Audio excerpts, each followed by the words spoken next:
Kalau boleh tahu Ibu dan Ibu siapa? Baik, perkenalkan nama Ibu Julti. Baik Ibu, terima kasih Ibu sudah mau memberikan waktunya untuk kami. Di sini kami ingin mewawancarai tentang supervisi yang ada di sekolah ini. Boleh Ibu? Boleh. Ibu, untuk pertanyaan pertama, bagaimana pelaksanaan supervisi pembelajaran di sekolah ini? Oke, biasanya supervisi di sekolah ini itu dilakukan oleh kepala sekolah sendiri dan ataupun oleh guru seniornya. Terus dalam pelaksanaan supervisi itu sudah ada jadwal-jadwal tersendirinya. Nah, dan jadwalnya itu setidaknya dapat dilakukan sebanyak 2 kali dalam 1 semester dan juga mungkin kadang dilakukan itu supervisi insidental itu jika tidak ada program-program tertentu. Baik, Ibu, pertanyaan selanjutnya, apa saja aspek yang biasanya supervisi saat kepala sekolah mengobservasi pembelajaran?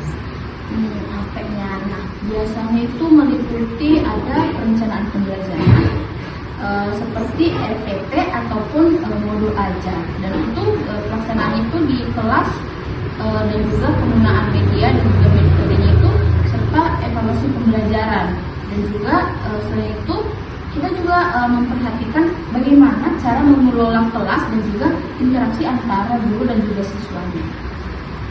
Oke Ibu, kan tadi ada dana supervisinya. Lalu bagaimana komunikasi antara supervisor sama guru? Bagaimana mereka menjalin komunikasi yang baik?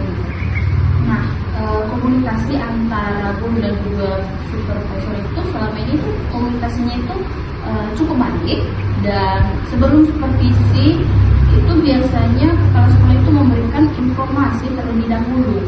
Setelah observasi, nah ada sesi diskusi yang akan dilakukan ataupun refleksi bersama untuk membahas kekuatan-kekuatan ataupun hal-hal yang perlu diperbaiki ketika melakukan proses supervisi tersebut.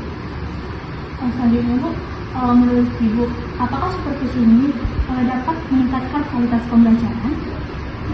Kalau iya, supervisi itu meningkatkan kualitas pembelajaran, di mana ada feedback tersendiri yang diberikan pada kita, mana itu feedback itu sangatlah membantu saya, karena ketika saya melihat kekurangan yang tidak saya sadari, namun supervisi itu juga memberikan motivasi untuk saya untuk terus meningkatkan kemampuan dalam mengajari siswa-siswa di sekolah dasar.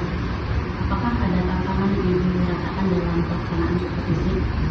Dalam pelaksanaan supervisi tentunya ada tantangan yang saya dapati, di mana itu salah satunya jadwal mengajar yang padat, di mana kadang supervisi itu harus menyesuaikan berbagai dengan aktivitas-aktivitas di sekolah, dan selain itu juga sebagai guru kan ya masih terasa tegang kan saat melakukan supervisi tersebut.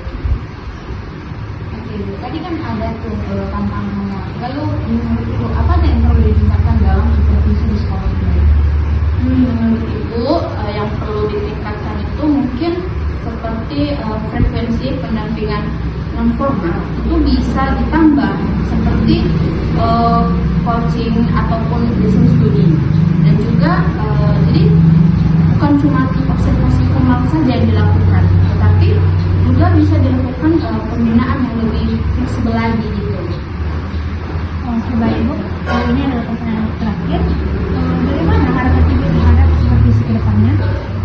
Harapan Ibu tentang supervisi ke depannya itu ya tentu saja supaya supervisi itu terus menjadi kegiatan yang dapat mendukung dan juga membangun proses belajar, bukan cuma penilaian semata saja, tetapi bisa dilakukan secara kolaboratif, dan juga ya saya yakin kalau kualitas dengan penggunaan supervisi itu kualitas pembelajaran itu akan semakin naik dan juga semakin membaik. Baik, terima kasih atas waktunya. Kalau untuk hari ini kita akan semua membantu kita semua. Thank you. Terima kasih Bu.